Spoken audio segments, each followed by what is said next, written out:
Quite a bit to say for this. Because last time when I told them like learning DJing and like for gig, right, don't let me go on. I used to miss gig because of my parents. Even worse now, I'm a tattoo artist. Even more weirder. I don't do like normal stuff. What is one thing that you like about your members? What's one thing that you don't like about your members? What is this? Team bonding session. I think his strength is that he's very shameless. Every event, right, you will just see him going everywhere talking to people and like making connections, right? One of his weaknesses is he's damn forgetful. He forgets everything. And I need to remind him a lot of times. I think it's a guy thing. Yeah, come on, man. So this is the first time we have so many people here. Hardstyle entity, our apparatus. Okay, so the first one I have for you, right, is why do you think Singaporeans have such a strong bias against, actually not for, against hard dance music? It's like they either love it or they only hate it. It feels like there's no like middle ground. And certain venues, they are like, I don't want to be associated with this sound. Do you actually have this experience? Why the first question so heavy? This is nothing, bro. Wait till the second questions, yeah. What the first question so heavy, bro? You want to go first? Hey, we got fucking like infinite time here. Can swear, man? Oh yeah, you do swear, right? Pass that already. What the hell? No logo can already. International guests. International Maybe guests, you know the logo is like other country. Hey, say hello. Okay, we keep it chill. Keep it chill. Why is there a strong preference towards? No, I would say strong bias against. It's like two ends of the spectrum, lah. Yeah. I'm not too sure myself. It's like when I meet people, they will like either they grow to like it, or either that they were like, what the fuck is this shit? Is it because like kind of like a strong gang association?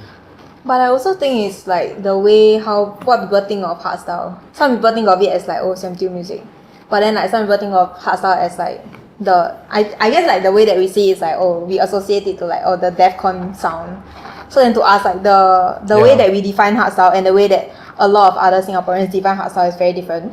So I guess like that's where like the two sides of the biases are. Correct. And then for venues that don't want that sound, right, they usually like they will think that like it's things that maybe you hear at like Siam Diu or like whatever, right? That's why they don't want to be associated to that like rowdy side, I would say. Yeah. Wow, there's so many things I can talk about just this one statement alone.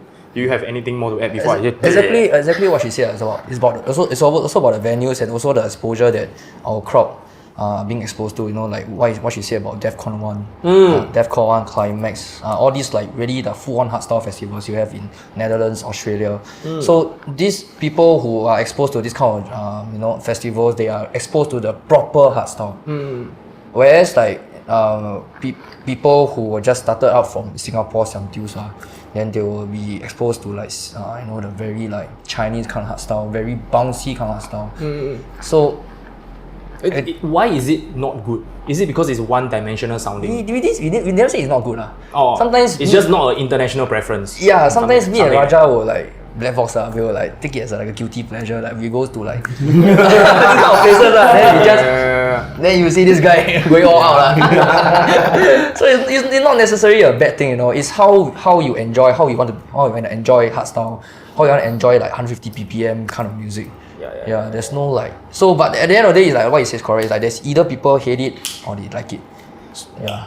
I mean like I don't even like exclude myself from being part of the hard dance culture, because back then I have a night called Crowd Control at Zouk. It's basically supporting like forward thinking bass music, but eventually one day, right, that reaches the 150 BPM range, So I started playing a lot of hard dance. I probably not the first DJ in Singapore to play hardstyle, but definitely want to do it at that scale, especially Zouk main room every single month. And eventually 150 BPM is not enough already. We start to have 160 BPM. I saw you brought in anger fees then. Yeah. That was crazy. I'm like, how the hell to warm up for these guys? So it was a very funny moment when I did hardstyle, right? But it's like the 128 what's that guy called? Headhunters kind of hardstyle. 128 hardstyle. Then you see the people that want to mask, right? But they want to mask so badly, but they mask like that. They mask slowly. Then I'm like, wow, the dedication, dude. Need to, then when ankle fees come in, straight away just let them die. One shot, 150 BPM. And it's such a scene, to see it, right? Until like DJ Ratter, he just stopped his set at Future. They come, what the fuck? It's like a culture. Hard dance is the only community. A community where Yeah. hard dance, I guess, is the only genre where people are actually dancing in the dance floor. Maybe you can argue house music people also dance. Talking in Mark name about this also, like previous podcast. Yeah. Yeah, like it's everyone is just there's a specific like dance move to every like genre of music. Like for hardstyle, like we have mazing, shuffling, you have haken, you have like jump style, I'm pretty sure gabber, you know. Oh, very updated. The podcast just released yesterday only. Wow, you watch it so fast. I mean, I was watching, I was Crazy, working sia, lah. dude. What the heck, yeah. Yeah. Yeah, so whatever you describe on the dance, whatever you see on the dance floor, like let's say Anger Fist is just a very like just a tip of iceberg of everything.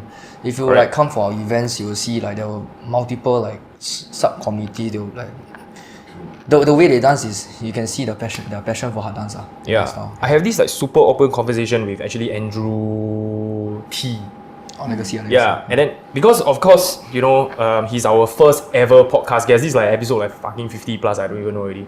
So I'm like, you know, hardstyle, the period right when it's like fresh is really over. Now it's just left with like whoever there's like enthusiasts that are still listening to it. It's not like the next big thing, you know. And then why are you still deciding to do legacy but a hardstyle version? And doesn't it kind of like have that negative connotation also that it comes along with it? And then he said that his support, right, this hard dance, right, because it's really like people are like so passionate about it as compared to like other genres. I guess other genres people are so passionate about it, but just maybe not in Singapore, you know. Yeah, but hard dance is like wow. Yeah, you know? there's a group for you. Yeah. So what is the difference between like hardstyle and hard dance? Oh, Please don't tell me it's like beatbox classification or anything. Okay? Don't get technical. beatbox. Yeah. I feel like hard dance is more of like, to us lah, it's all like the remixes, all the Chinese song remix, like stuff similar to like what Inquisitive or Wukong plays. But like hardstyle for us, we try to keep it like authentic. So like the proper hardstyle stuff. I see that hard dance is kind of like the umbrella term for like hard tech, raw style, everything, right? And then individually you have that one particular sound called hardstyle, which is like distorted kick with no bass. It's mainly mids. Is that? Actually, you got bass lah. I mean like got lah, but it's not the emphasis lah. The emphasis is the point. That's the main. That's the style of everything lah. But I think if you want to talk about origins of hardstyle, it all boils down from techno. Right, all the 303s, your acid synths, plus your 909 distorted kicks. It all boils down. They all start from there. 909, then you distort. Then you have like all those subgenres like what drum and bass, you know, like hard trance, hardstyle. Seems like everything goes back to techno. Yeah, exactly. And then when you play at Cherry Discotheque, right? Is it a techno night? The kitchen. Or is it a hardstyle night? Or? It's very different because we did 2 nights. So the first night, because from our like previous events, right, we realized that there is like a community of techno people that actually come to our event. So then like previously we haven't touched on techno. So then for the first Cherry night, we are like, okay, since Cherry they usually play a lot of techno at kitchen, right? So we wanted to include a set of like techno, also like to give back to our community, to like whoever they have supported us. So we got him to play a 1 hour 30 of techno. But then like the rest of it was just like the different genre of like hardstyle. Then like second time was a bit different. We also had techno, but I guess it was like bits and pieces in everyone's set, kind of. It's like ADHD kind of set. Yeah. So you say like from the first to the second set at Cherry Kitchen, it's like more and more techno-ish. The whole entire set. Actually, it's like same. Actually, we just want to experiment now because we also asked the crowd what they want. You know, they want something that's euphoric hardstyle. They want like something that's like happy hardcore. Then we got consider them lah, their requests, their feedback. So the second event, we went on to do something like, you know, like more experimental. We introduced like euphoric hardstyle, the very like euphoric sounds, you know, like the Headhunters back in 2012, 2013. Then we have like Lorius who does like happy hardcore and but 90s kind of like happy hardcore. Yeah. And after that we have even more experimental. We start playing 200 BPM at 1 AM, which I mean that's a crazy move but I mean it turns out good so far okay lah, there's no complaints lah. Yeah, I think hardstyle is definitely something that is like beyond my specialty. Like whenever I'm hosting events, I'm constantly arranging, like DJs are DJing the music, I'm DJing you. Remember that night I was telling you? And then when I eventually placed the KAEIZ back to back with BlckVox, right? Wow, it was like the perfect ending. Yeah. But I cannot imagine, right, there is KAEIZ and BlckVox back to back times 4. how do you even like arrange that? Times 4. Like, can you imagine first artist hardstyle, second artist hardstyle, third artist hardstyle, all hardstyle? How do you like even arrange? How do you know? Because I have this very interesting conversation with Randy. It's like super random. Randy? Yeah, we were at a ship, and then suddenly, suddenly Kev. Randy. Yeah, don't know who this guy. So you talk with the actual Randy lah, the botak guy lah. Then Kev is like, hey, this botak guy like famous, he botak at me. I need to go take a photo with him.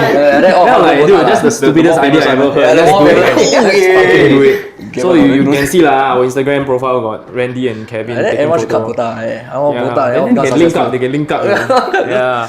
And then I was telling Randy was like, hey, you guys playing on the same day as me? And I said, yeah. And we are playing early. So we were like teamwork, we'll start out like house, then techno. Then eventually when it's your set, right, it's like a smooth energy progression.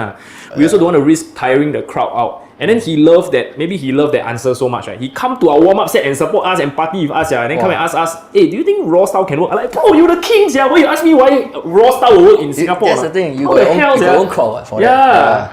Yeah, I'm like, I don't know, so how will you answer that? I think like if I want to talk back to our event, right? Because our event usually like, how many hours? 5 hours, 6 hours long? 6 hours. We start with like 145 BPM at least.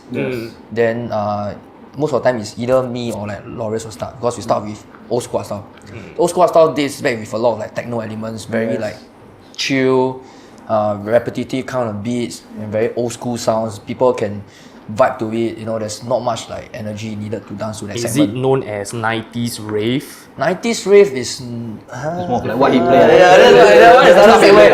That one is gabber. Yeah, so perhaps gabber comes in when in the middle of the night already.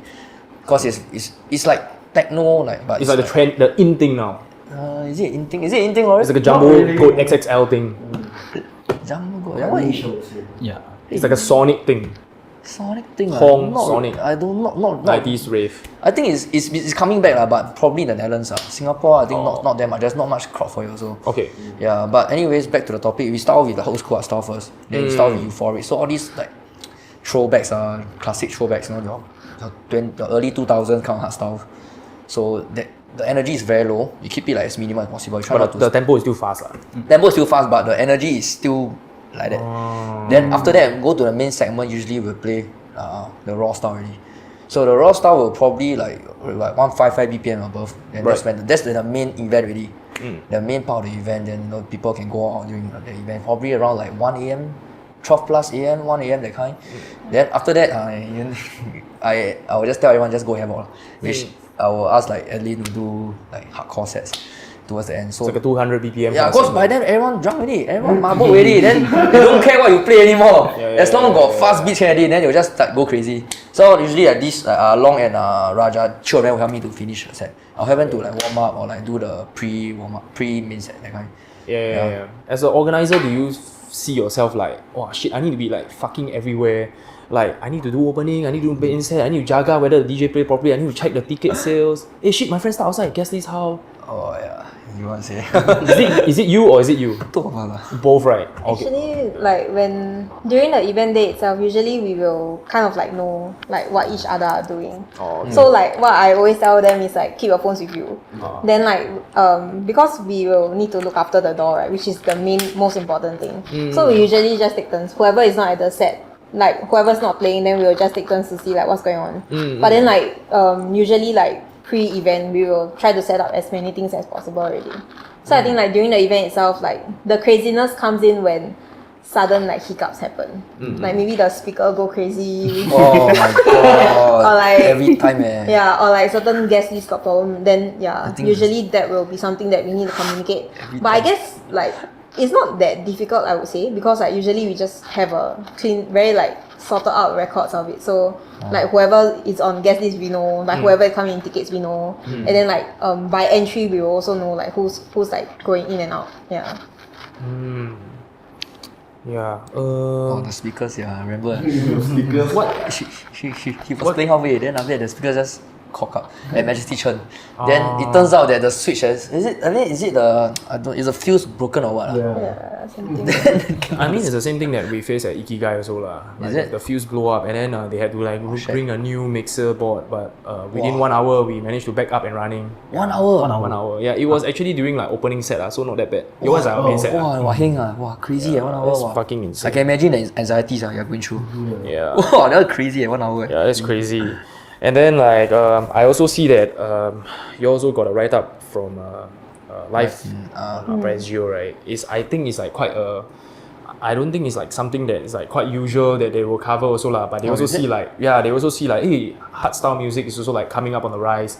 You know, then they also wanna like give you all the spotlight also. Yeah. Appreciate that. I think it's like pretty cool now that we have seen like it was like once trending and then now it's not trending but people are still like trying to push it back up, you know. Yeah, it kind of can say like hardstyle never dies in a way. Yeah. And when you are saying that what you envision your hardstyle nights to be is like DEFCON, right? Yeah. How do you differentiate yourself from Siam Diu? When the sound is like similar-ish? It's not very similar. Actually, it's very different. No, yeah, Yeah, it's it's very different. different. Yeah. Siam Diu music. Like the kick, the melody, all very different. Yeah, the type of kicks, the melodies. So it's like the difference is the subgenre. It's not even, Yeah, the the genre is sub- like the same, but it's the subgenre. subgenre, yeah. And the vibes, we don't have tables lying around all over the dance floor. We make sure that we have a dance floor catered to people who want to dance. Like what I mentioned, some people want to mask, people want to shuffle, people want to jump style, they want to harken, do whatever they want on the dance floor. They want to make out also can. But we make sure that there's no tables lying around the dance floor. You know, all the tables we push back. We always make sure that happens. Then so far we push back. So there will be an open dance floor for everyone. That's the difference. That's the like very main difference that we set ourselves from like the Siam Dius. Like even we do, let's say if you want to do at Siam Diu, right? Let's say you want to do at BlckVox, I'll still ask the operations team to like just push all to the side. Make sure there's a proper dance floor for everyone to enjoy dancing. So that is like one of the key ingredients to like an authentic DEFCON style, Yeah, definitely. which is like a white dance floor. Actually, you see at festivals like that, you don't see like tables lying everywhere in the festival. I still remember there's this like COVID and then Thailand is about to do a festival and then they put all the chairs for people to sit down there. Wow, Because you cannot stand to party because they Vietnam, eh? Thailand. Thailand. Yeah. Then they send the photo inside the revelry fam group. Then they sit on the chair, right? It's like social distancing. Then after that, then people start taking the chair and start throwing it. Yeah. It's similar to to watch cinema. You watch a movie in a car. Oh. Everyone line up. Is it something like that? Correct, but it's like chair and it's like a white color chair. Those kind of like. Wow, then. I won't go. Waste money. What the hell? Waste money. Yeah, because with like venues trying to optimize revenue, right? It kind of like you see Thailand, most of their clubs is really like table driven. Yeah. Even their mega clubs, you look at Tiesto or whoever like Space playing Plus. Space Plus. big clubs. table Anywhere in Thailand also, you know, maybe Onyx also. Yeah. Yeah, it's all tables one, and you don't see them having a problem like keeping it real, you know. Malaysia also, Malaysia. Yeah, I precisely. think Asian countries. Yeah, They like to sit down and with their friends, yeah, look yeah, at the DJ, and then just chill. yeah. So I guess would you like kind of say that that's like not very authentic, like, you know? But I think it's different. Like for us, like because we do small events, right? Our goal is different from like when clubs actually do their like weekly nights. For them, like what's important is their revenue. Right. But then for us, it's like we want people to enjoy. So like whatever we earn, maybe it's not really about the revenue, but more of like, oh, we need to cover the cost that we need, right, to run an event, because like every event requires cost. We need to cover our artists, we need to cover our DJs, we need to cover like certain like venue costing and stuff. So like all these things are like costs that we as organizers we want to cover. So that is kind of like sort of the main goal. And then other than that, it will just be like, oh, we want to build a community, we want people to enjoy the music, we want people to enjoy their night, and then like constantly like come back to us again. I guess that is like the main goal, as compared to like maybe a commercial venue. What is most important to them is like the business. They need their sales to keep their venue running. So I guess like it's very important for them also. So like when we actually do go to certain venues, right, we appreciate that they don't get any like rental fee from us. Because for us, like, the rental fee is like a huge part of the cost. That's why like we also get that they want to like max out their revenue lah for sure. So then we need to strike a balance with them. So like maybe we will just like maybe offer them maybe a percentage of our ticket cost, or like we will have certain table sales and stuff. Like because when we do at events, we realize that okay, there's a certain minimum amount that our patrons need to spend before we can actually get a cut from it, right? So I guess like that is something that we want to hit for them also, because like ultimately we want the venue owners to be happy, we want our people to be happy. So that is like we are kind of like the middle person between the two. Yeah. Would you say when you are hosting your own events, right, as compared to like a mainstream venue, right, the number of people willing to pay tickets are higher as compared to pay for drinks? Okay. Wow, This one,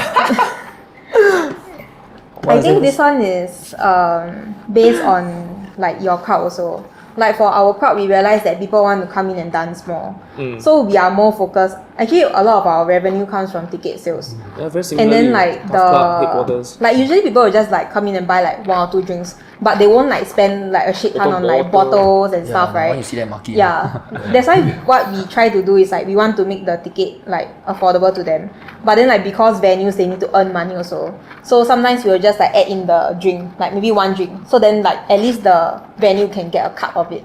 So that is where like some of the sales come in, and then that's how we kind of like balance and juggle like both sides together. Because like I guess like understanding your people is very important, but you also need to understand that venue they need the money to run. Yeah. It's like tally here, tally there, you know, like you need to tally between the club, then between your customers. Sometimes the customers will be like, hey, why your ticket so expensive? Like suddenly like for this event, for our next event happening on 2nd March. See there. Will this be out by 2nd March? I don't know, man, but see you there, man. Oh damn, this is gonna be out on 3rd March, god damn. But 4th March. I think I'll see you there. Okay, but anyways, so so every month every month. like I think you should know like the event that we're having on 2nd March, we had Chic. We are hosting Chic. So I mean, when you host an international DJ, the cost will Wow, screwed up, man. Yeah, suddenly you see one hole in the wallet already. So that's the reason why that when my customers ask me like, hey, why your tickets suddenly so expensive? Let's tell them lah. You know, we got international DJ, we got better venue. So of course we're gonna like check up the price a bit. But at the same time, we also make sure that you go home with something. You don't make sure that you pay $25 or $30. You just come here and dance for 5 hours and go back. No, we don't. We give you an experience, we give you a community, we give you something to take back. So for this event, we have like candies. Yeah, you know the candies, know the candies. Candies. Oh my god. The EDC. Like the blur. Yeah, I don't know how to do lah, but it's just like exchange. Yeah, something like this. Like previous event, you also have this like Temporary tattoo booth. what do you call that? Airbrush tattoo. Airbrush tattoo. Yeah. Shout out to Ecstasy Studio. Yeah. So we have something for them to like take back home, you know, we not just spend money just to come here and dance. Right. So I think like that's what we are trying to strive for when it comes to hosting events in Singapore. Because when you see like hardstyle events in Singapore, people are just going there to dance like zombie like that. Or just come back home, go there drink. Boring lah. We need to make it like something more.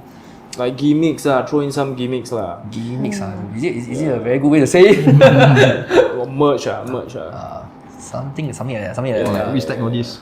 Huh? Or like the wristband. Oh yeah, wristband. Yeah, because for our own, for revelry, right, we don't really see like the profit is to effort, right, is worth it anymore for like monthly events lah.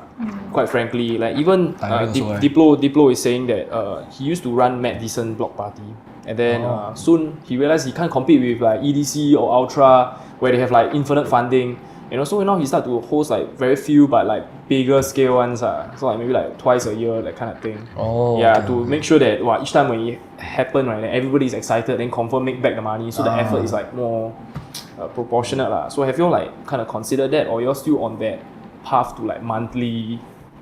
Yeah. Actually, we don't do monthly. Our last like proper event that we hosted was actually 6 months ago. Oh, is it? Yeah. So but your regular activity is from Cherry. Yeah, they just kind of like take gigs as individual artists. Oh, okay. But then like for events, we don't really do it very often. Like the most we did once last year in April, and then the next one was in August, and then like this is actually our third one, which is actually like 6 months later. Yeah. because like what you say, right? Like the effort and profit really it doesn't match up. Like running an event requires a lot of coordination. You need a lot of planning. You need to plan for your marketing materials, and everything takes time and it takes money. So then like whatever that we are profiting and whatever we are getting out of it, right, is really very far off. Yeah, super marginal. Everybody think that the event organizer win, but it's the headliner that wins. That's true. At the end of the day. Yeah. I recently saw on TikTok that they are like making loss of 50k or whatever. Then inside the comments, people, how is it possible? Your drinks everything charge so much. Dude, y'all don't know even the half of it, man. Rental, one Martin Garrix. One Martin Garrix. I tell you, you need to borrow how much money from the bank already. Yeah. Sell a kidney or something. Yeah lah. Martin Garrix, you hire one Showtech, you hire one Tiesto, all these commercial DJs. Yeah. Jialat leh, the costing confirm go out. You see Zouk out, hire one Millennium, I don't know how much they're going to spend.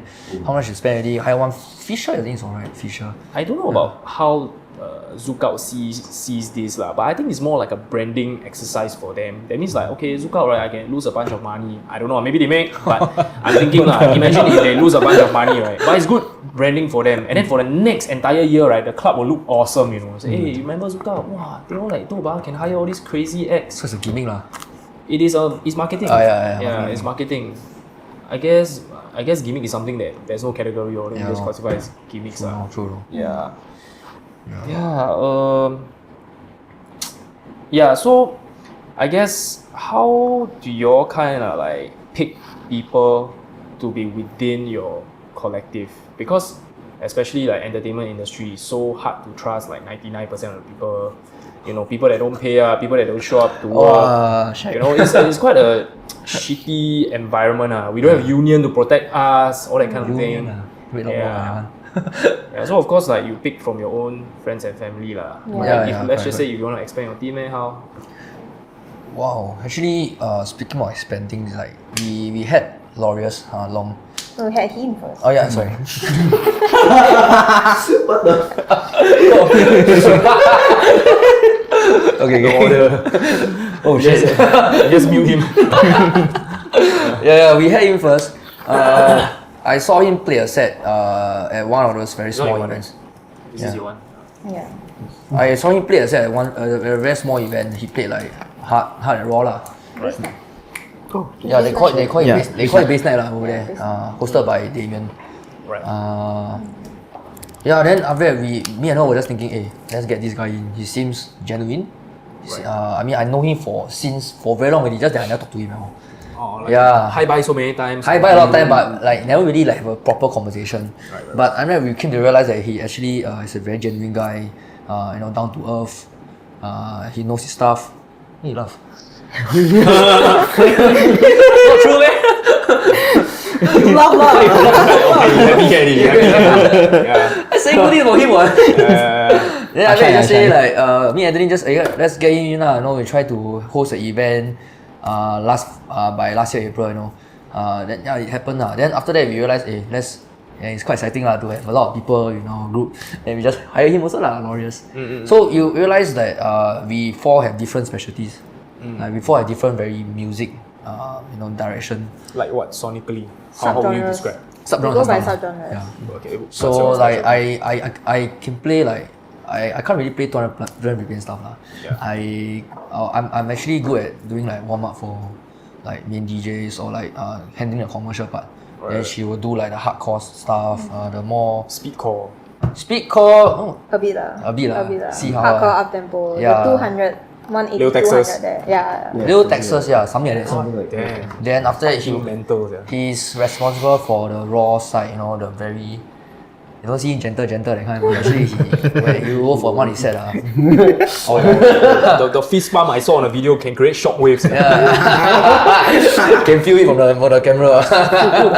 Then after that we have something I found him very like unique and special because he sounded very wrong. It's like unique. Okay, I find it very unique. He plays 90s music a lot. He likes like not only 90s music, he likes all kinds of subgenres of dance music. He likes trance, he likes techno, he likes dubstep as well. Yeah.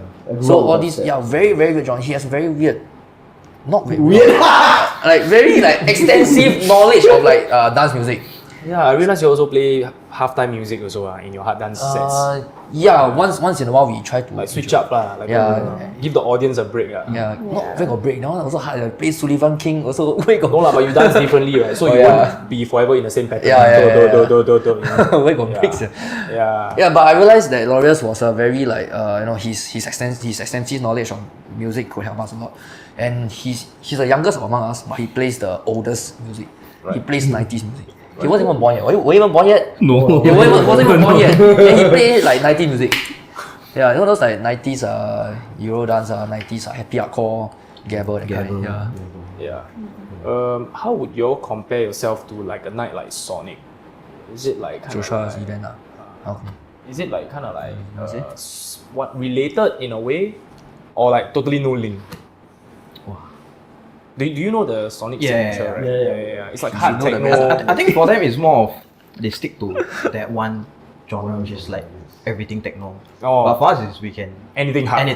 Yeah. I think that's like a very simple term to put. Just is techno, ours is anything hard.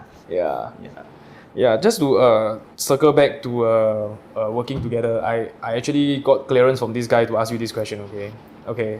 So, you all used to be together. Did it make things harder when working together, or is it actually easier? You can ask me back, my girlfriend's here, because I'm supposed to be Gabriel, right? But he's sick, right? Yeah. But we can level the playing field, but is it easier or is it harder? Do you have a lot of like... Okay, in my opinion, I think each situation has its own difficulties. Yeah. So when we are together, there's difficulties. We try not to mix with business with relationship issues. Okay. Is it like, hey, your turn to work, but you want to know? I'm like, no lah. Something like it's a very underlying thing lah.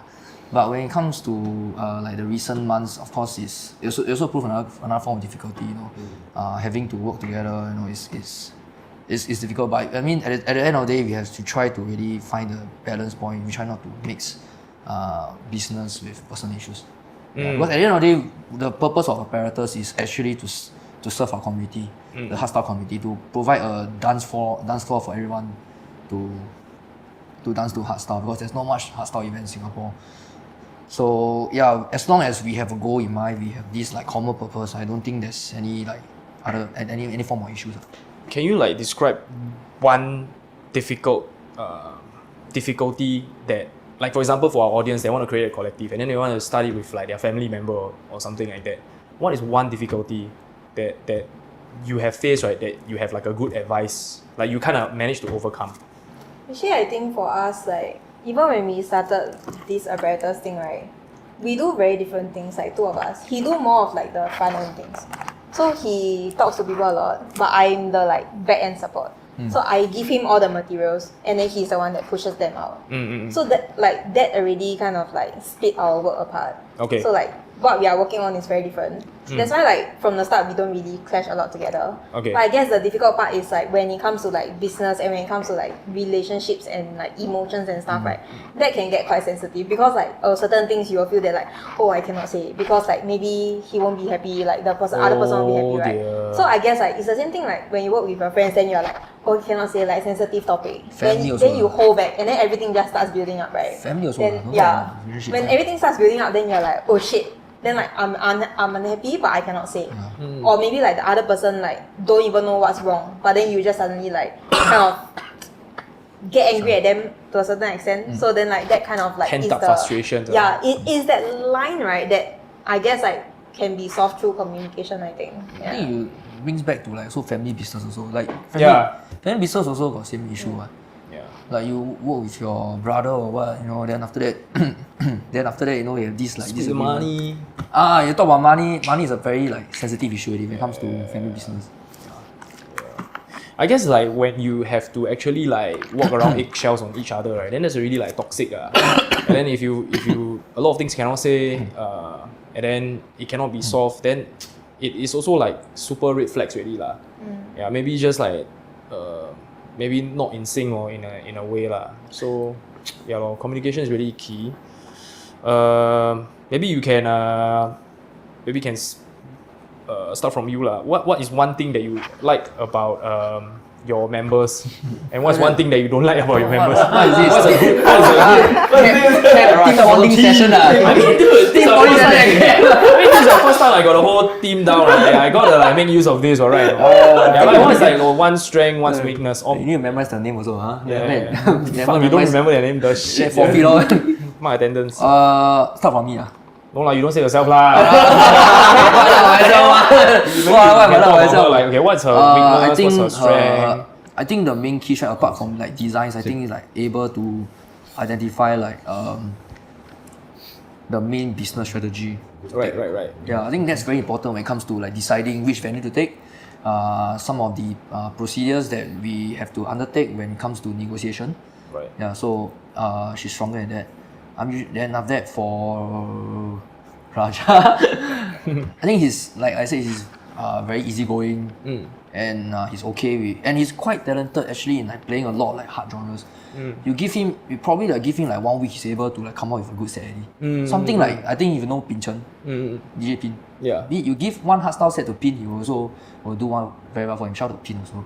Pretty album format lah. Yeah. So he's good at that. Speaking of album format, and this guy on the end also, he's extensive knowledge of music. I think and he's also a no drama guy also, which I really like. So yeah, that's the strength. Yeah, everyone got their own strength. Can you discuss weaknesses? Weaknesses. Let's not talk. Kevin, sorry. Just at this podcast, Kevin, sorry, preparing to cut the reels already. I think you're more open to say everything. You are more straight up. I believe you're. So what do you think? Like, what are like some of the strengths and weaknesses of your team in general? I think his strength is that he's very shameless. So you are the face, you are the brain, basically. Yeah, so he at every event, right, you will just see him going everywhere talking to people and like making connections, right? And then like people just remember him. So then like when they see him post like, oh, there's an event, then they will be like, oh, you have another show coming up or like whatever. So I guess like that effort on that side is really from him. But I think like one of his weaknesses is he's damn forgetful. He forgets everything. And I need to remind him a lot of times to like, oh, generally a remember guy. to do it. I think it's a guy thing. Yeah. It's a guy thing, man? It's a guy thing. Yeah, come on, man. Science bitch. Then I think for BlckVox, his strength is that he is a peacemaker within the team. Yeah, so he... I thought he will be the peacemaker. He's not. It's him. Talk shit up.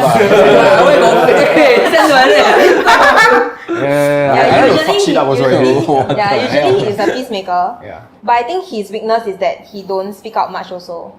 Because he wants everything to be like, oh, calm, everyone to be okay. Dear. Yeah, then like, I guess like for Lorius, his strength is like he brings a lot of energy to like events and our team also. Because he is the youngest, he has the most energy among all of us. So he'll just be in a group chat like, oh, like sending a lot of music, then be like all excited and things, right? Then that kind of hype us up also. Because like when it was just the team of 3, right? It was much more quieter, I would say. More mundane. Yeah, You need a young blood.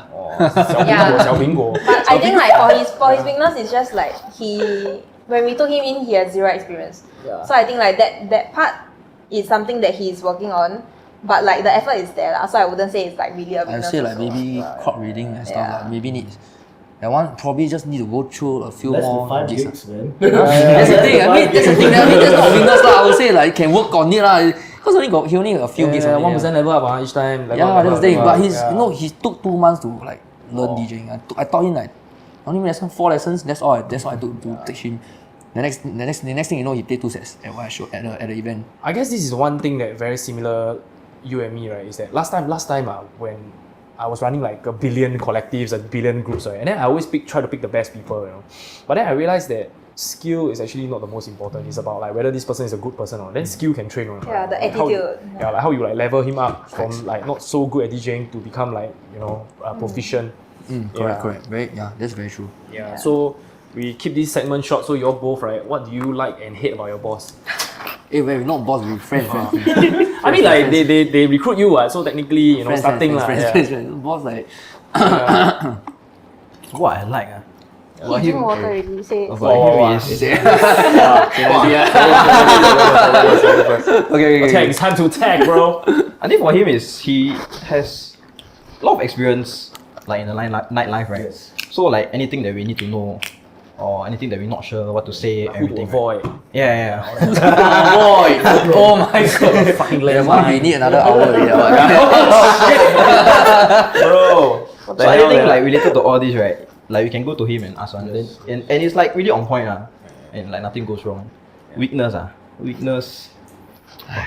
don't know, leh. Maybe you can say that something that you wish that can happen. Like what's the next level up? Yeah, rather than hey, this guy fucked up, you know. I think notes. Play harder, bro. What? Is there a weakness? Play like No, I thought actually okay, no. Can you imagine he was so it's not hard? like- Then who is the one that it's not about like weakness. Yeah. It's more of like if you want to go up to something else, then Right. play something. I don't know, industrial techno. Okay. He's too safe side lah. Never explore the. I mean, you got explore lah. Yeah. Like last time you never played like techno. All this, I right? never play hard techno. I never play raw style. It's only like recently lah. Only not very recent. Yeah, recently lah. Then I start to play, incorporate like drum and bass in my set. Incorporate like dubstep in my set. Incorporate like hardcore in my set. Yeah. And what about Lorius? We don't have mic, so maybe you need to talk into his. Sorry, we low budget, bro. I think for me, pro. Let him be, man. Okay, weakness, nitpicking. Yeah, that. Who? You nitpicking. That means you are very detail oriented. Yeah, but okay, but No, but not but, true. Not but true. actually, Also thanks- not. I don't. And you're not Who the- detail oriented who at the the same fuck am time. I? What the hell, yeah? Who the fuck am I? But honestly, he's a good teacher. So like, yeah, I think he taught me a lot. Then Yeah, you know, yeah. I learned You very might fast. be like a very skilled individual, but if you don't know how to convey the information, also like kind of pointless. Yeah, Also, right? he's a good teacher. A good communicator, I would say. Hey, thank you. Yeah. Yeah, I guess it's like. Back. I think it's quite important for you all to know like what's good and bad about each other. Then you can kind of like support each other. If you're like truly a team, and then you want to be harmonious. To really Yeah. like push out the strengths of each other. Yeah, because if you don't even know what the person's weakness, like how to cover, yeah. Cover each other lor. Yeah. And then right, maybe we can talk a little bit about like mistakes. What are some of the more costly mistakes, right, that you all made with this company? Is it a company or just a collective? It's just a collective. It's just a collective, right? Yeah. So, do you all have any like costly mistakes, like oh in terms shit? of monetary or what? Yeah, maybe like I booked this venue, like then the cost is like too much, and then I overestimated or something like that. Oh yeah, I think like the most recent one would be giving out guest lists. Oh.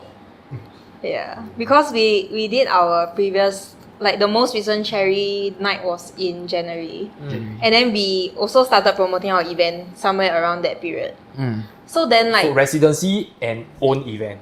not really residency, they kind of got us as a guest, but then like they Take over lah. they give each of us like some amount of guest lists to give out to people, right? So then like I guess like there is set expectations from then on for us to be giving out guest lists, but then like the only reason we are giving out is because like the clubs gave us that allocation guest list. that night. Yeah, correct. But then like for our own events, it's like we need the money to cover costs. So I think like that point, a lot of people they don't understand because they are like, huh, where your costs come from? Oh, cherry can give, but own event Yeah, cannot like give. why your own event, then when we ask for guest list, you don't have the guest list. And then like that becomes something that is very hard for us to explain. Like even though we can put it to words when we are explaining like, oh, the cost comes from here and there, but then to people it's just like, but then last time I come free, then why this time I need to pay? Exactly. Yeah. So then like that kind of like there's these set expectations on us, right, that we cannot deliver during our own events. So I guess that is one of like the greatest, like I wouldn't call it like mistake, but I would say that it's some expectations that we have set for our community. Yeah. So like most of them, they were like, they don't buy the tickets. They want to wait till last minute, then suddenly we'll give up guest list. Yeah, I realized early bird so cheap don't want. Why is it triggered? So triggered. I hate buying $25 ticket. I prefer $45. $25 too cheap already. That's what people thinking right now. Yeah. Yeah, but I think you know why I come to a conclusion, right? People they value their time more than money, actually. So it's like $25. Oh shit, I cannot lock into a commitment already. That means I must go to events, yeah. But if I last minute don't feel like going home, wow shit, I spent $25 already, yeah. So they rather last minute, then they just spend Yeah, I like mean, door sale. that's a logical way of explaining it lah. Like, this kind of thing you also cannot control. So you want to come, you come. You want to come, don't come. That kind of. Precisely. So when you are doing your own events, right, you have to like think of like so many factors. But whereas if you are like working for a venue, right, you don't need to think of so many. You just play and set done. Yeah. So is that more preferable or? Of course, that's more preferable, right? But then why people still create their own events though? Is it because of musical freedom? I think different. Like for me, because of the music that I play, right, it's very hard for me to get hired by other venues to play what I want to play. So then the only time that I can really do it is when I do my own events, right? Then that is where I have the full like control and the space to really like do it. Like same, I guess it's the same for the rest of them also. Because like hardstyle, this genre, everyone's like, whoa, so hard. Like why are you like playing all this music? Like no one's gonna dance to it. So it's very hard for us to actually get hired, I would say. And then like when you play for other people, there is some set expectations, like oh you shouldn't go too hard or you shouldn't play certain type of music. But then when it's your own event, like no one cares what. Like people pay to come, then we just deliver lor. Whatever we feel like playing, we just play. Or like whatever our crowd wants, we just play. So there's no like limitations. So that is like really the difference. And then like I guess like it's the same for all of us. We enjoy playing what we want to as a DJ. Like that is like kind of our self-expression also through like the music, right? So that's like kind of the true identity. So then during our own event is the only chance that we can really like express it. I think that's the main reason. And do you think it is fair, right, for clubs, right, to require DJs to pull packs? Like, hey, this guy can pull more packs than you, so technically we will hire him, not because he's a better DJ. Yeah, from business point of view, I think it's logical. I think we have been facing this problem even before COVID. Yep. When you book DJs, you have to make sure check the social media following, and you make sure whether this guy can pull crowd or not. Can do that? Does the DJ have spenders? That kind. So I mean, not to pull out any names or what, but it's just like in the past when I've seen like unknown DJs suddenly came out of nowhere to play for like a club, like let's say Young that kind. Then it came to a knowledge that that person has big spenders. Then probably that could be a way to get a gig there. I have big spenders. I call them. You give me a gig, then I'll call them come. You'll spend in your club. So would you say now, right, PRing is the new currency and not music production? So you don't need to focus so much on making content or music production with you. I feel like if you want to take like music production is like the power to express yourself. So if you cannot PR how you express yourself, then I think it's quite useless. Yeah. You see like how Wukong how Wukong does it, right? It's like he produced, let's say like a track, Wang Fei Hong track. I also can do that also. I mean, not as good as him lah. Probably like not as good as him lah.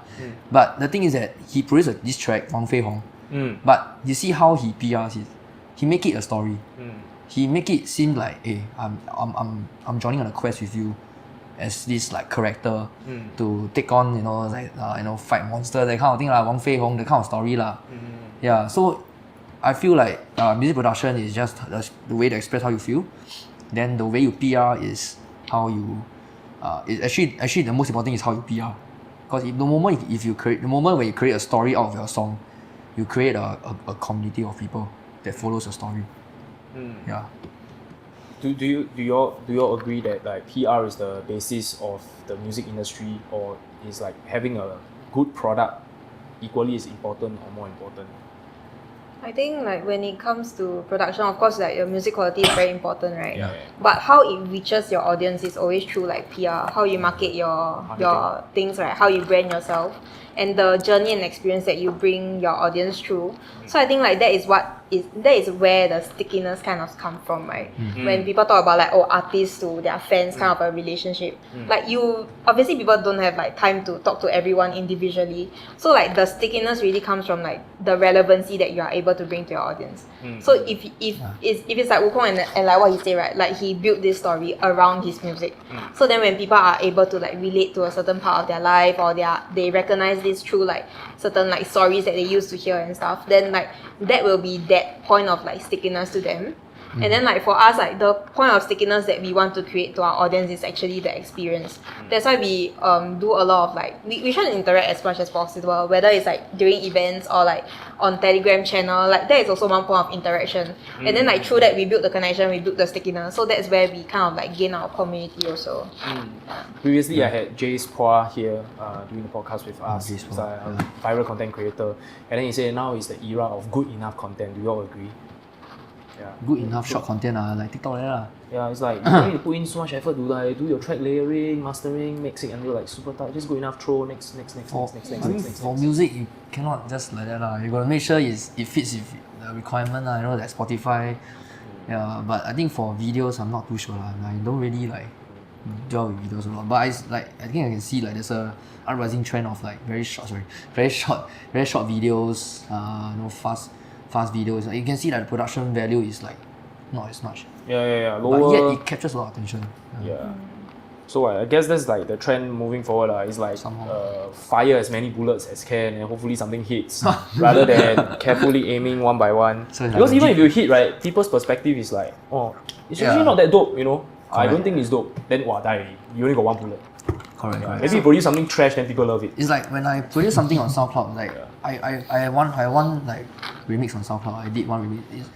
I didn't even put in a lot of effort for the remix, but it turns out that there's a lot of listen like how the hell did it happen? Yeah. But for those like I put in a lot of effort, you know, I really like put in the musical like stuff into it, and analyze it.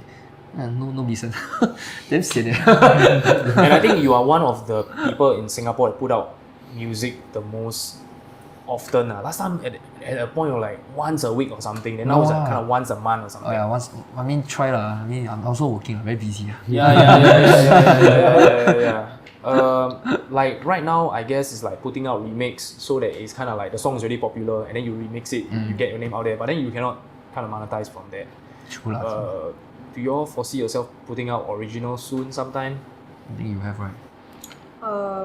I'm trying to learn a bit of music production because I think that for us to grow like as an individual, we need to like be able to do something a bit different from just like DJing. Yeah. Especially for the music that we do, right? Like who's gonna hire us at a club to spin? Like literally no one's gonna hire us at a club to spin, right? So then like it's kind of like testing the chances. Like you say, right, the more that we try out, the more we can test the algorithm and then like try to like pray for that one content to actually go viral for us to like get the numbers in, right? Then I think like that is also one of the key reasons why I'm trying to produce something also. Then I think like another reason is also everyone's attention span is very short. Yeah. So the best thing to do is remixes. Once people hear something that they're familiar with, they will stop scrolling. Yeah. So that is where the attention, like that, I would say that that's how you capture people's attention, especially when no one really knows who you are. Yeah. Correct. True also.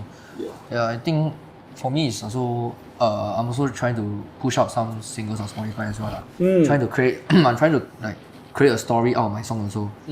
So that's the thing I'm trying to push for 2024. So for myself lah. And I also had one song on Spotify, but it's quite trash lah. It's quite trash lah. It was produced like back 3 years ago. But yeah, but like to build on the point, I feel right now in order to like really separate yourself, especially in the APAC region, you really need to have some kind of like music production. You need to release your like mashup packs, edits, remixes, your singles, that kind. So I think in being a DJ is not enough anymore. Correct. You need to be a It's never performer, enough. you need to be an artist. You need to be an event organizer, you need to be a label owner, you need to be everything, sales, project knowledge. manager, sales manager, you need to be a designer, you need to do all these things, everything is on your own already. So, but I think music production is also one of the ways to really expand yourself out to the international market. Yeah. Like for example, Hardstyle, you can really try to target the Australian crowd because they have a scene out there. Yeah, Australian crowd, the Malaysia crowd also there's a scene. Or even like if I want to go back to my SoundCloud like insights, right? I don't even know how my music, like the US people even like my music. I don't know. They keep listening to my music. I also don't know how. So I mean, it's a global platform, and Yeah, then true maybe a DJ play your track and then just spread from there, I guess. So you never know lah. It's kind of thing. Yeah. It's And like Martin then- Garrix's Animals lah. Oh, True, right? Yeah. True. So come to the point where we can discuss a little bit about DJ and their retirement arc. Like with headhunters retiring, with Come on. Hardwell's retiring, You're not with free. DJ Snake retiring. You know, is this? Yeah, dude, last show already. Yeah. Shit, man. He Yeah. saw his stadium already. Wow, dude, madness, yeah. Retirement show, 3 minutes, sold out. Yeah. 3 minutes. 3 minutes sell out. Yeah. What the hell, man? Like that, everyone And it's like a retire. DJ Snake headlining only. It's not like 20 other headliners. It's just DJ Snake, full stop. What the hell? Yeah. 3 It's minutes. like arena. Gone. Yeah, so what do you all think of this, man? Is this just like a marketing gimmick for them to like start the next chapter of their life? It's like, hey guys, I'm now selling mee pok. Eh. Oh my god. I feel like DJ Snake, all this is like proper retirement to me. I feel because he has been around for like very very long. But I feel like for Headhunters, I don't know. Maybe others are watching now. Hey, Headhunters care about us. Hey, Headhunters watch our video, man. I don't know, last time he left Hardstyle and he was like doing really well. Then he make like house music, like Big house, room, a big room. proper with cashmere, that kind Yeah, of. then Hardwell. when Hardstyle was like kind of coming back again, then he come back again to Hardstyle. Then to us, what we feel as fans is, oh, he just like leave now. Then probably after 2 more years, then you see him come back. Then he become bigger again. Yeah, that's what we feel it is. Strategy lah. Yeah. Marketing plan all this. But don't know this time round Headhunters is for real or not lah.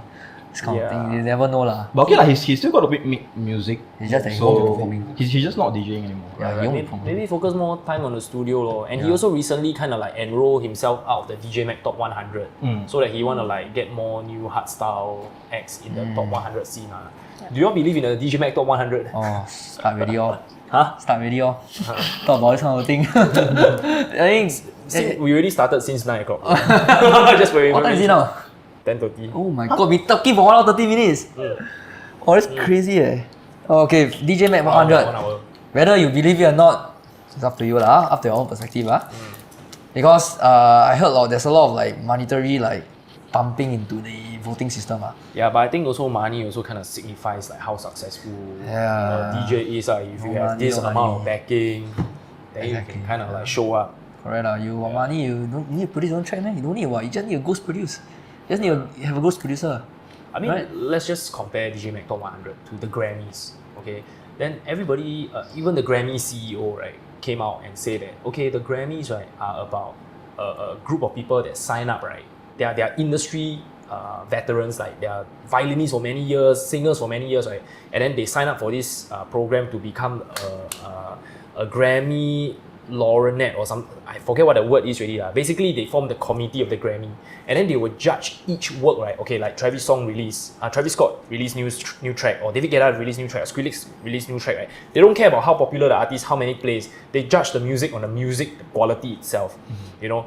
But the problem is that's subjective, right? Yeah, that's. And then like certain years, like Beyonce didn't get the nomination, and then her clique is like pissed about Grammy. So it's like, is DJ Mag Top 100 people say it's rigged, but then we can also argue the same for Grammys, right? So it's like, I guess like there's no really like proper system in a way. Yeah, so it really is like, will you come to a point like, if you get an award, will you just accept it? Okay, whatever. I just like, hey, thanks guys. Or you want to like call them out or something like that. I don't know. What's your perspective? never Are thought you of like it. gonna stay pure? You know, my music's good. If you never nominate me, you know, wow, shit, man, fuck you don't know your shit. Yeah, you know, there's a certain point where Eminem is like calling out Grammy. Travis Scott is also like, you know, dissing the Grammy within his tracks. You know, there's so many of these kind of examples where they are not chosen and then they are like frustrated, and then they have the numbers, the sales, all that kind of thing to show for it. I think there are like so many DJ Mag people. Like I remember one year Kashmir was behind some random guy that we never even heard of. You know? Yeah. It's like at the end of the day, it's no money, no honey. I guess Right? So. I guess so. Yeah. Yeah. Yeah, so with so many hard dance collective record label out there, right? How do you all plan to stand out in like a global scale of things? Like Australia is, I guess, Global. Is Australia kind of like the mecca for hard dance music, or is it like Europe? Europe. I think Europe. Europe. Yeah. Netherlands. Probably Europe. Netherlands, especially Netherlands. Yeah. So let's just say, how do you like get yourself our apparatus there Actually, it's to compete with the Tweakers or something like that? that one crazy lah. That one we don't even think about it. Think about Malaysia. We also got like, I mean, we got aspirations for going out lah, going beyond just Singapore. Australia is definitely one of the places that we would love to be part of, like especially the scenes over there. Malaysia, I think the next step should be like trying to get hold of the people in Malaysia. So we are trying to like make sure we can get some connections there. Hopefully you can do like events over there as well lah. But will you ask them to clear the tables? When you make it, bro, that's not my style, bro. Break it up. mosh pit down there. Yeah. Moses, you part the Red Sea, man. Tables. Moses. Oh, Moses. No, I thought Moses. Hardstyle SG, I thought I swear this guy, right? He got like the spider sense for hard dance music. No? Whenever I got one hard dance, I'm about to create something that related to hard dance. You can see him just like far at the crowd. You can sense, yeah. Then you see his Telegram and the Hardstyle SG. Funny. I mean, he's like kind of like one of the first movers, right, in Singapore that the brought PR the lah. sound. Even though he's not a DJ, but he's like a huge advocate for the thing. Have you ever like considered one day working with him? Wait, Actually, he got asked about like, oh, do you want to like collaborate and do it with like more people and stuff? Cause I think he wants to do an even bigger hardstyle event. Hardstyle United, all the hardstyle collectives in Singapore. Yeah, but I guess like it's a bit far-fetched lah to think about that. Why? Like, how big is the community to hold like at like a 500 pax event? Like, is it even possible or not? That's like the question, you know. True. Yeah. True. So if you really want to hold 500 packs, Yeah. He was discussing the details with me about it. I'm like, fuck it, man, just go for it lah, dude. Just do it, because at the end of the day, you can at least say that you conquered a venue. Yeah, the details nobody give a fuck, you know. I don't know, 500 packs work together, a bit far-fetched. It's quite true. I mean, like for example, one day you get to play at Ultra or Tomorrowland, but then you get to play the 2 PM slot, and then nobody will dance more. 2 p.m. Does it fucking matter? I think you can say, hey, I play Ultra, bro. True. Yeah.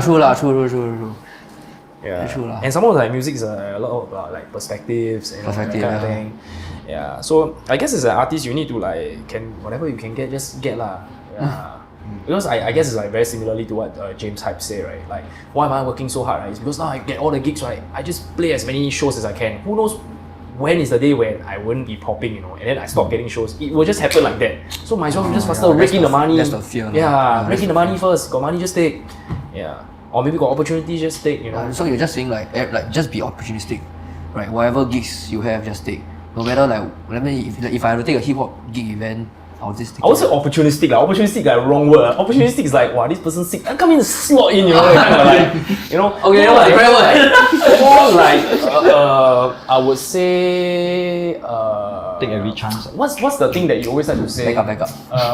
What's the thing that you like to say? Always like, kind of like, put yourself out there. Put yourself out there. Put yourself out there. Yeah, like put yourself out there and then expose yourself to more opportunities lah. And then, True. Yeah. So if like, I don't know whether this will happen or not, but let's say got one event organizer ask me to play hip hop.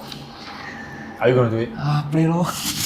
Okay, for me, I disagree. I won't do it. I used to be a hip hop DJ. I have massive love for hip hop. Anybody send a hip hop remix into revelry chat, right? I just like, you know. Oh, I saw the humble. Oh wow, crazy, yeah, that one. But then the thing is like, I can't because of like exactly like what James Hype said. Like, James Hype used to be an open format DJ also, but then the thing is like, he cannot pursue that anymore because it doesn't lead to the next level of growth. Yes, you can get a lot of gigs, right? But then all the gigs you get all the small one. Because people that are passionate about EDM, right, they wouldn't be exactly as passionate about an open format DJ. Because one day you can be playing EDM, but then tomorrow they're going to see you start playing like hip-hop. rock, hip-hop or whatever. And then they'll be like, oh shit. What's going on? But if I love EDM, I'll be excited about Z because I know how Z sound like when I say the word Z. You can almost hear how it sounds like. I can almost hear clarity. Yeah. And there's one magical thing, right, that people with a very distinct brand can do. Like for example, if I'm Headhunters, right, and I show up, all my hardstyle fans will come, right? And then suddenly I'm like, wow, dude, I play hardstyle for like 15 years, boring. Let's play Humble, man. Then everybody like, wow, you know, like fucking Headhunters play Humble, what the shit, you know? Then suddenly a hardstyle version come in, then people are like, but if an open format DJ do the same thing, it's like, okay, like, you get what I mean? There's not much like kick to it. There's not much effect to it. Like, wow, like the hell. Even though it's like, if you think about it, like technically it's quite lame. Yeah. But then the perspective, you know. I still couldn't forgive Headhunters for going back to big room. Oh shit. Yeah, the love, right? The Crazy, as you man. can see lah, the supporters of the subgenre like trance, and then they look at Armin van Buuren like, wow, dude, Yeah, like, Armin van Buuren, fucking cheese or what. Yeah, but then I learned something new, something interesting from Mark Lim last week, Ultra Music Festival. Armin van Buuren, apparently you can hire him to play three different kinds of sets. Yeah, 3 different kinds of sets. You can hire Armin van Buuren play a state of trance, or Armin van Buuren like the main stage, ultra main stage set. And then the third one is like some Armin live or something like that. So like different alliers, different. I would say still Armin van Buuren, but he can curate 3 different experiences. He don't even need to change his name. So it's something like Armin van Buuren presents something, Amanda Music. Armin van Buuren presents Aesop. I mean in hardstyle we also got this like similar stuff also lah. I think nowadays there's a lot of trends, especially raw style DJs. They always like present something.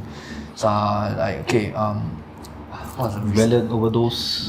Rebellion presents Second Overdose. All those like present Team X, sets, Team X. So it's like just like back to back lah. Another name for back to Not back. really back to back. It's just that maybe they perform in like a different costume, different makeup, but the music they play is like strictly theme. Yeah. So it's all like live edits of their original stuff. Yeah. So all the drop right is like crazier. Wait, live edit, that means like they are doing it. No. Not Like really, but only you only can hear it live. Yeah. You only can hear like, you Even whatever you hear is exclusive. Spotify. Yeah, that's the version. That's the Spotify version. But if you go to his live set, damn. yeah, like Leonard presents something. Yeah, then after that you drop a song that you can't even hear anywhere, even a song. I guess it's kind of like Illenium, like the live drumming set where he's doing Or like everything. Wukong with the live orchestra, that kind. Wow, that one's good, man. That one gotta give it up to him. Wow, Yeah, the coordination. Yeah, I know, right? What the hell, man? Yeah, How do you even Zouk do out. that? Yeah. And I think Zouk also being very supportive, like help the process also lah. So it's great. Yeah, so we go back to like how are you gonna like aim to like stand out internationally? Because dude, honestly, the music space is like so saturated. Like I also having this trouble. So hopefully, you know, you all got some good ideas, can enlighten me. Then I can like steal some ideas. Every week I'm on the podcast, I'm like just stealing ideas. Yeah, I can tell that. free education, man. Someone I record it, then you know, send to everybody. You know, everybody can just learn free shit, man. Sure. Yeah. You got anything to say? Cause I don't want to say about international. Yeah.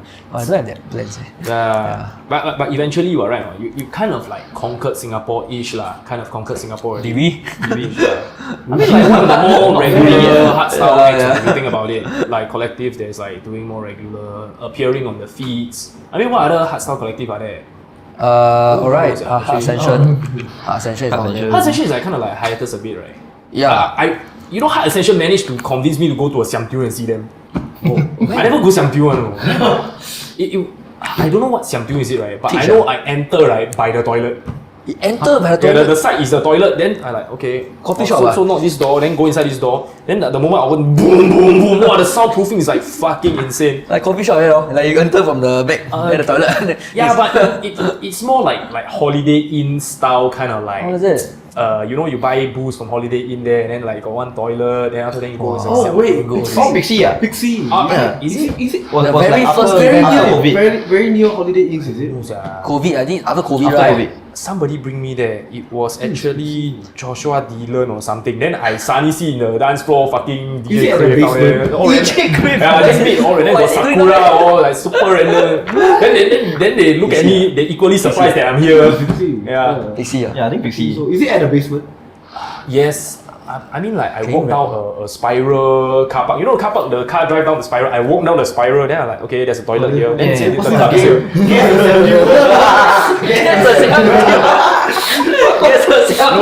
No. So that's not even my point. My point is when I go in, right, the sound system is like one of the best that I've heard. I'm not even kidding. It's like comparable to Zouk.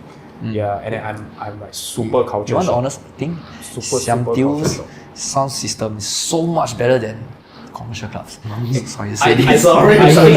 I think right, it's also their revenue model. They like kind of like make the most sense financially if you think about it. Yeah. How the hell, you know? I hear this podcast we're talking about like washing money and all that kind of thing. Hopefully, we can give us like a in-depth tutorial on how to do it. But right now we don't have that kind of level yet of knowledge.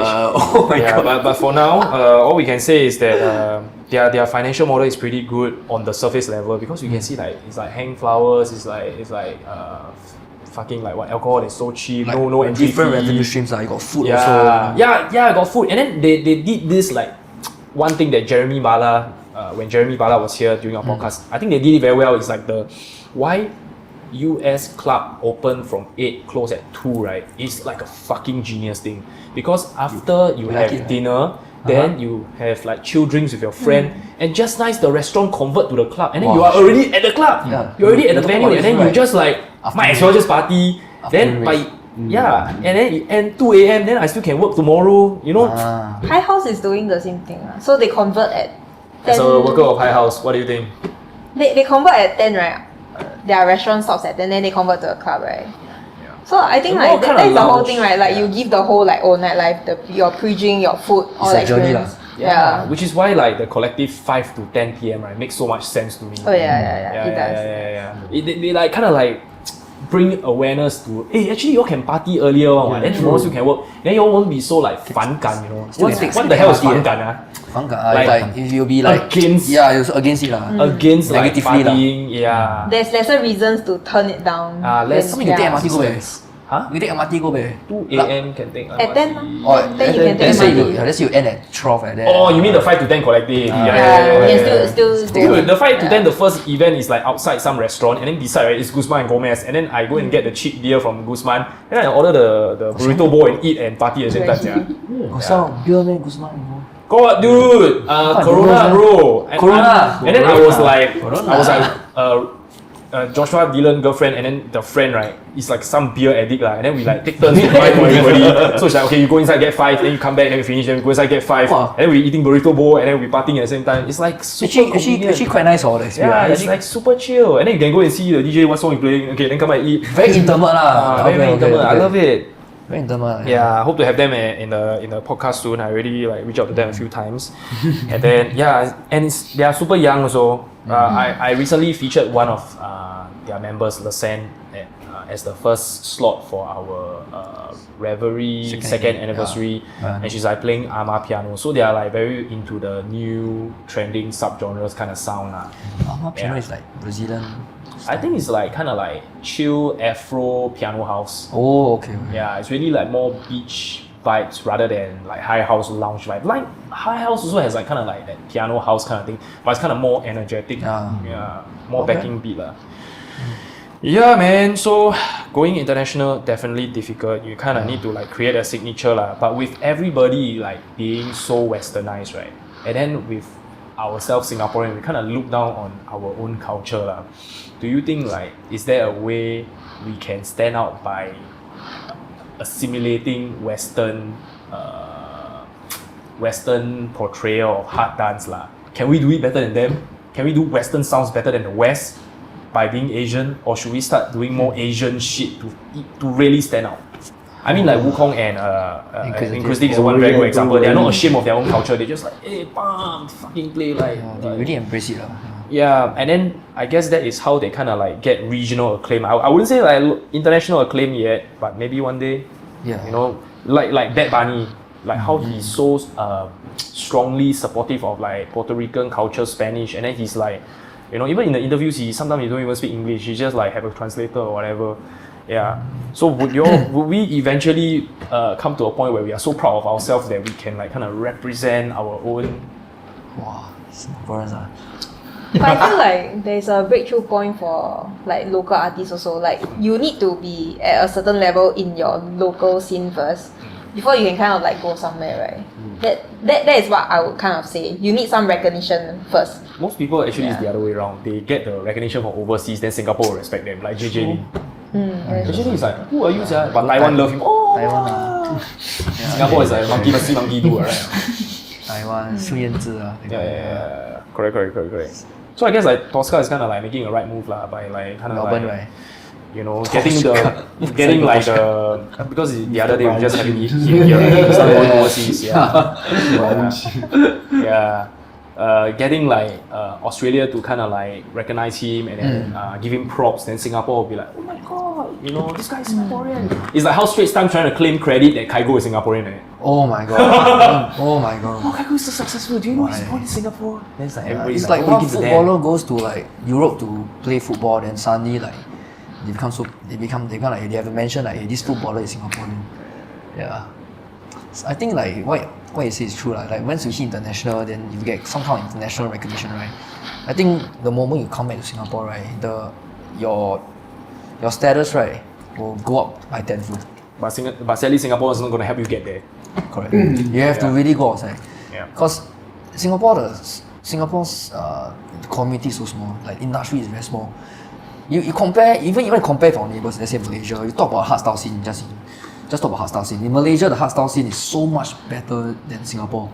Because let's talk about venues. Because the venues there are so much larger. The lasers. X-Space is insane. He been to you can know. So my girlfriend is like a visual VJ for Zouk, for High House, for so many places, right? And she's like super impressed with Pit. And their facilities and the way they can portray their visuals is fucking next level. Yeah, so he was like Long was there and he was just like jaw dropped. Yeah, jaw dropped. Singapore cannot compare with Malaysia really because of the high ceiling, the lasers, the production, the speakers. I mean, it goes non-stop. And down there, they have like hardstyle events like almost like twice a month. That kind. Yes. Like bring in headliners kind of hardstyle events. I mean, headliners, regional acts, or even at local acts having like their own events and stuff like this. Big festival, hardstyle. Or would you say just club nights? No lah, not club. No, club. Yeah. But the club is like insane. Correct. You talk about experience, talk about big club. Right. Then you have festivals like happening like just suka one festival just come out like that. Right. OTW, we got like those, I don't know what other festivals they have now there. Even 1975 also came, that festival also one. Oh, so like you see like KLWP. KLWP also another one also is like it's booming there. Thailand also booming. And the cost of operation is also lower, so they can make a lot of things happen easier. Yeah, correct. Singapore, you hire some guy, hey, I pay $100, can design my poster. A lot of regulations also. Facts. Yeah, shit man, I lost my train of thought. Yes! Okay, so the other day, right, I was talking to Nat Millie. Yeah. So you know, right, it's a very standard thing, like every Singaporean and Malaysian know lah. Singaporeans like to look down on Malaysian like to look down on Singaporean. It's like a back and forth family feud, you know, it's a feud.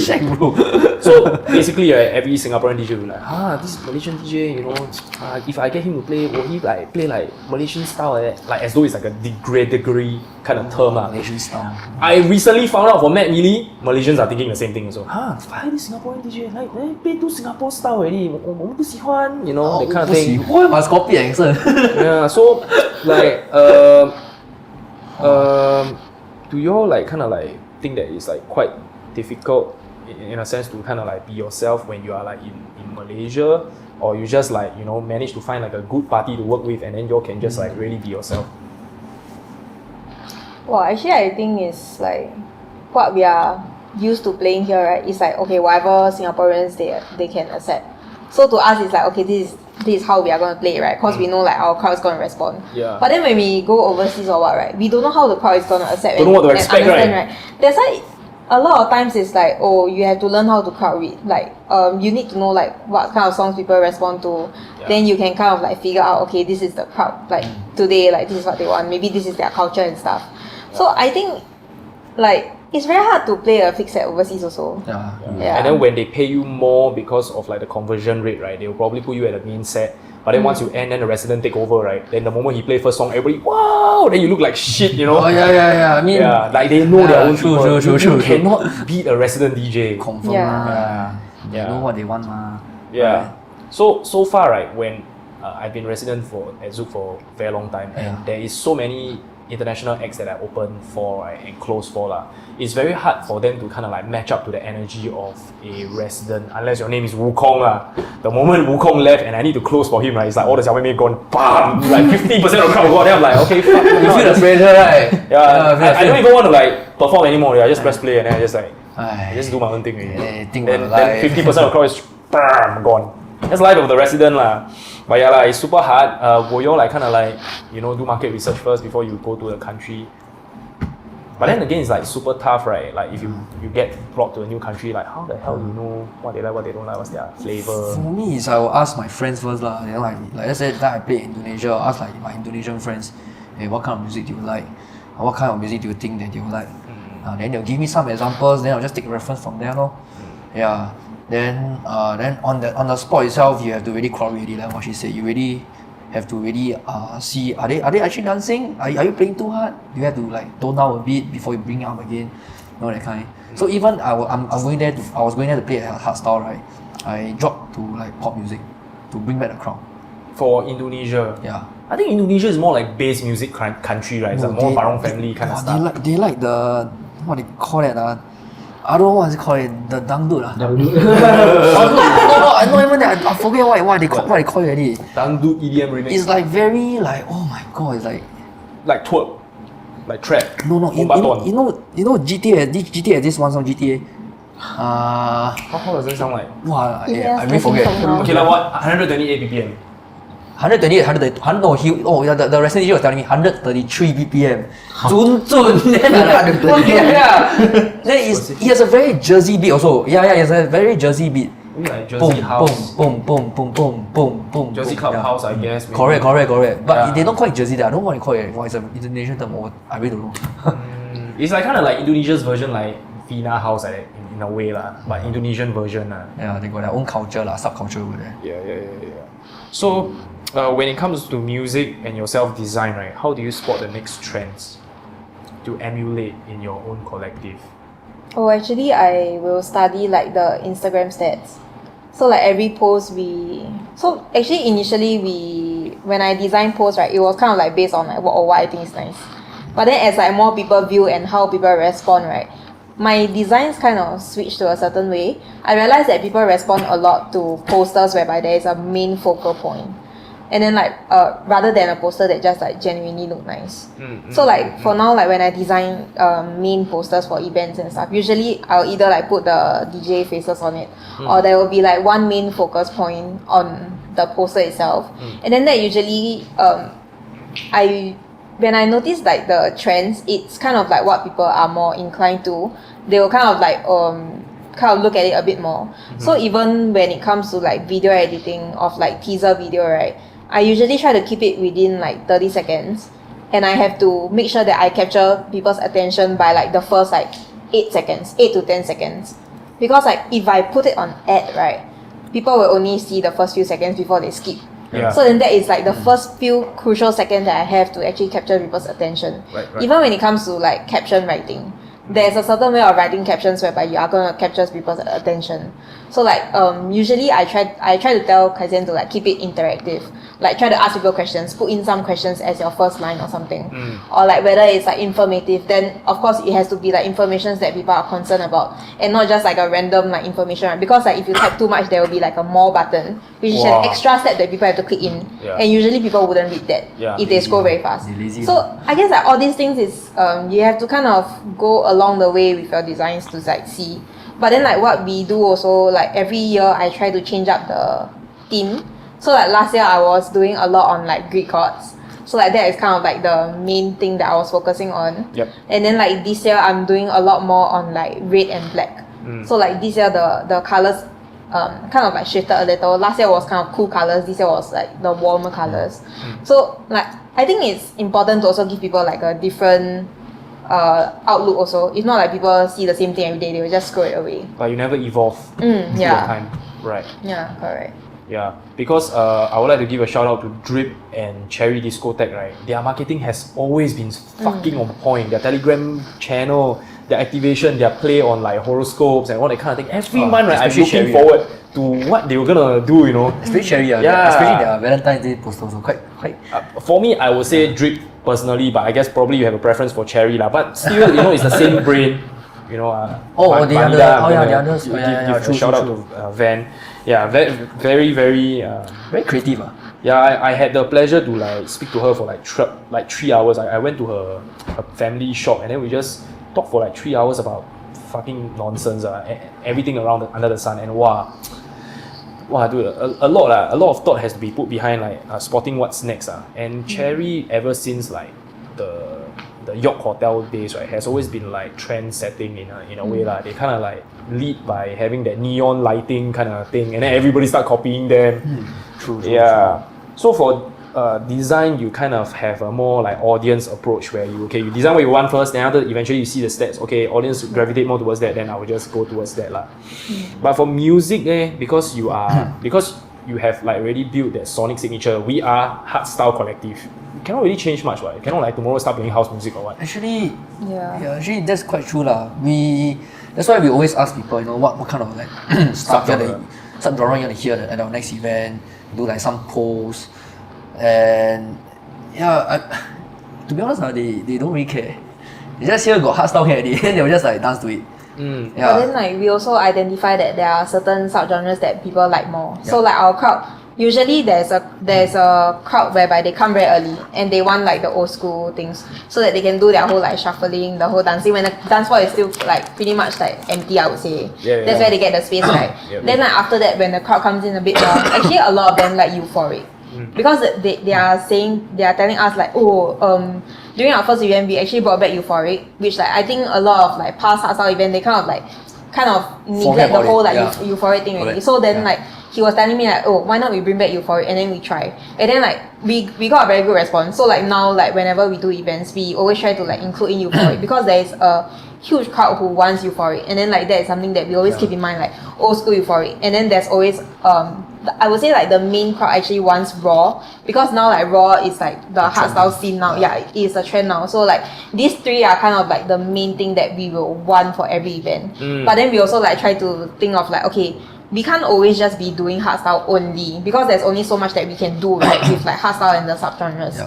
So then we are saying that, okay, as we grow and next we do more events, we want to do like a 70-30 thing. So like 70% will be hardstyle, but then at 30% we want to add in like other like other genres or like other main genres. Other like main genres, because like we tried techno, it worked well, and then combination like hip hop R&B like that lah. Correct. Because like through doing techno, we actually managed to grow our crowd quite a bit also. Like people start to listen to like, there's this like other thing that is not like techno. They were quite shocked. They enjoy it. So I think there's one guy who tore their pants. So you did a techno set and then you all switch up to your regular hardstyle, then they tear their pants. Not really, because our first event we didn't play any techno at all. We were not very. I mean, we didn't even know much about techno, so we didn't play.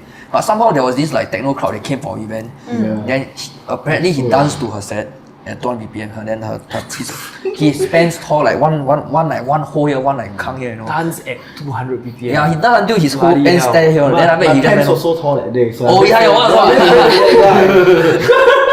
maybe you all should do like an ending gimmick. You know? Whoever pants tear, right, next event come for free. We are start tearing the pants. Wow, that's just fucking epic. I think every hardstyle events, like what she said, to be on the point, they want a certain kind of like sounds. They expect a certain kind of like music. Yeah, because you say hardstyle, then people have like a perspective, like a preconceived notion. Correct. Some people want to hear melody, some people want to go crazy raw, some want to go fast and tear their pants. Some people because I still remember the Anger Feast night, man, like it was yesterday. When Anger Feast like, okay, it's gonna be my last song, then play 300 BPM, right? There's a front row guy, he also wearing Anger Feast mask, right? He just sick. He's like vibrating, right? And then DJ Rental was taking the phone, right, in his face, right? And then zoom in, zoom out his face, like literally like that. And then I was like, I laughed until I don't have sound come out. And there was like so many things happening at once. I'm like, what the hell? Hey, it's quite common in our event. Whenever like we play like 180 BPM above, you see that people start vibrating on the dance floor. Play GPF was. Would you say like someone like Leo Texas is something like Salvatore Ganacci at that, or it's like different? did he just take out his pants on stage that time? He takes do every single time. Every time. Every That's time. why I'm not very. You need to count the times when he has pants on. Not the other way around. Yeah. And when you DM me, you actually replied because he saw the. that time. Oh, actually never. Oh, you should try. Yeah, he saw the Anger Feast video and then like I think he liked or something. Then I should DM him, hey, thanks for like engaging. He like replied back. I'm like, what the fuck, dude? It's crazy. Next time we try. Yeah. And I guess contrary to how the music sound, the hardstyle scene actually has one of the most chill people. Would you agree? Chill people. Yeah, because hardstyle is like very angry sounding. How will you define chill? Dude, I don't know. I just feel like everybody's like super chill, very happy. Like, hey, hi, how are you doing, guys?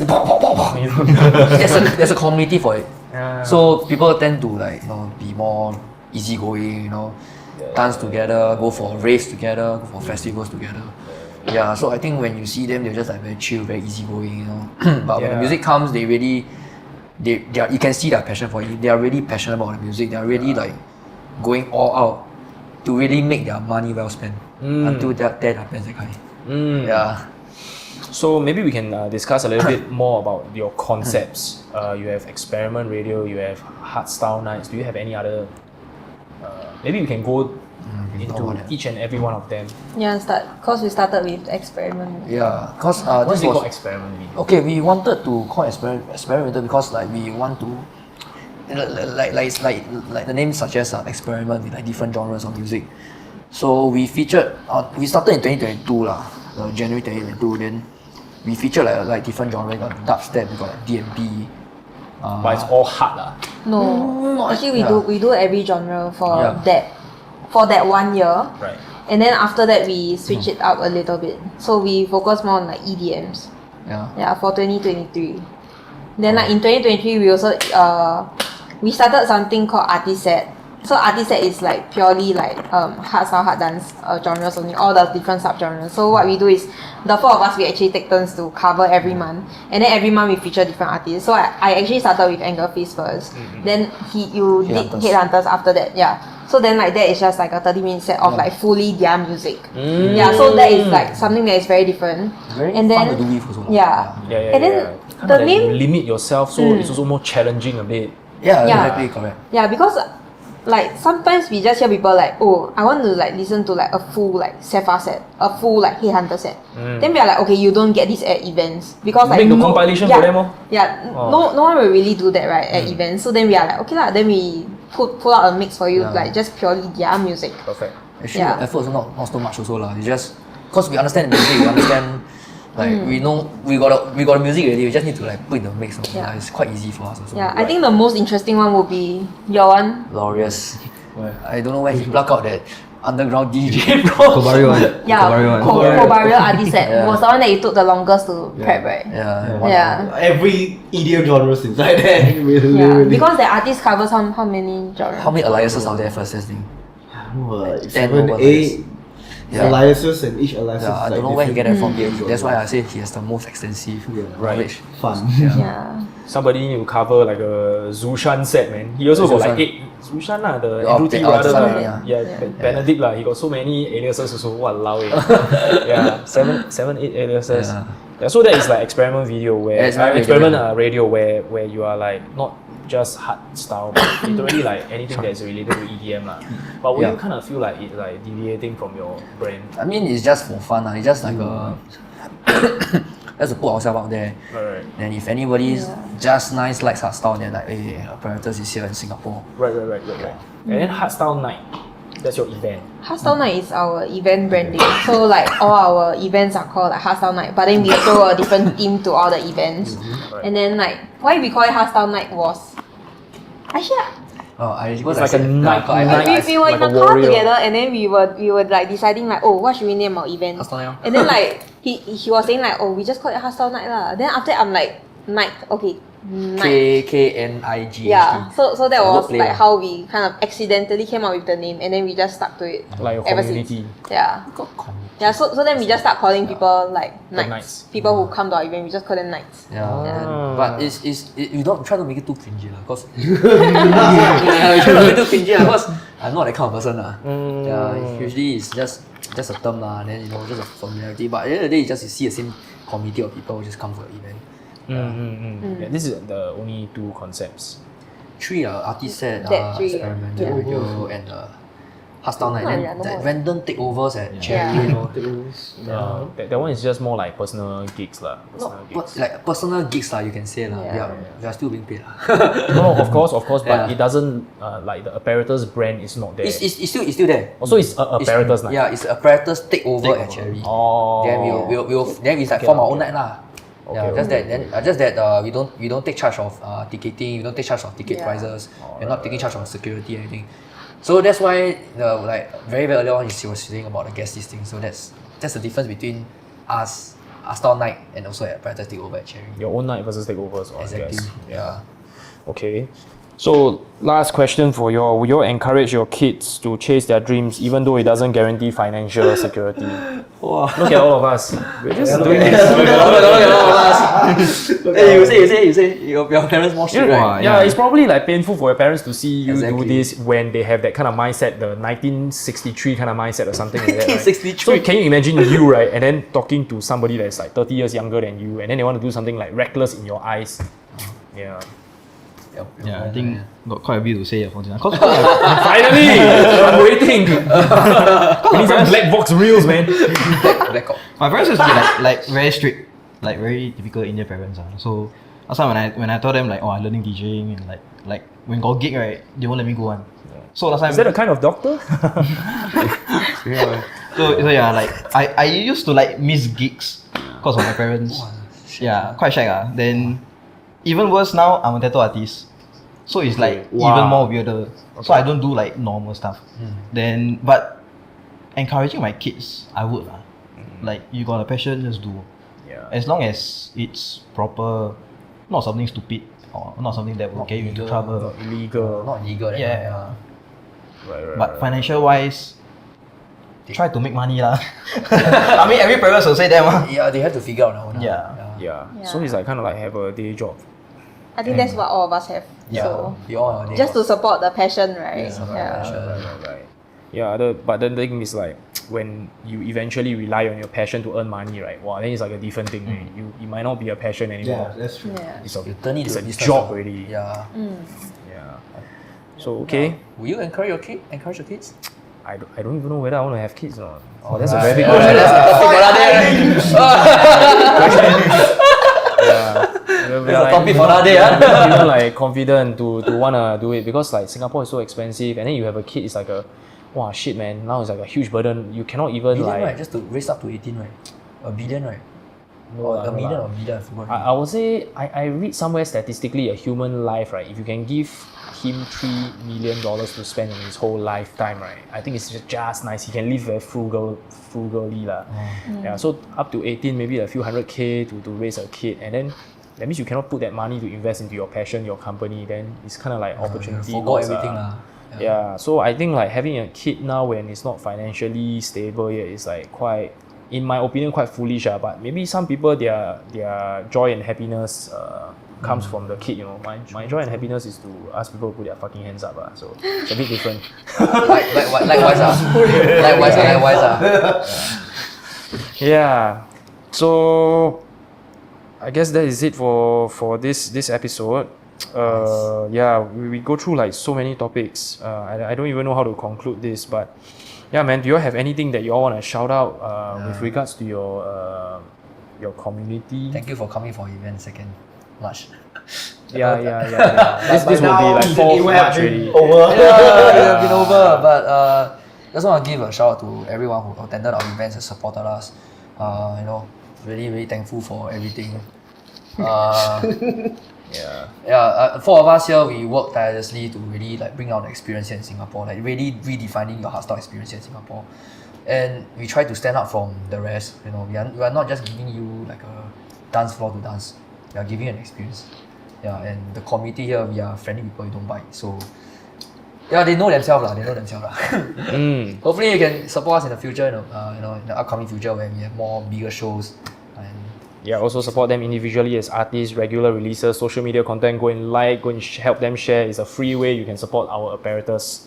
Okay, with that, thank you very much, our apparatus. oh.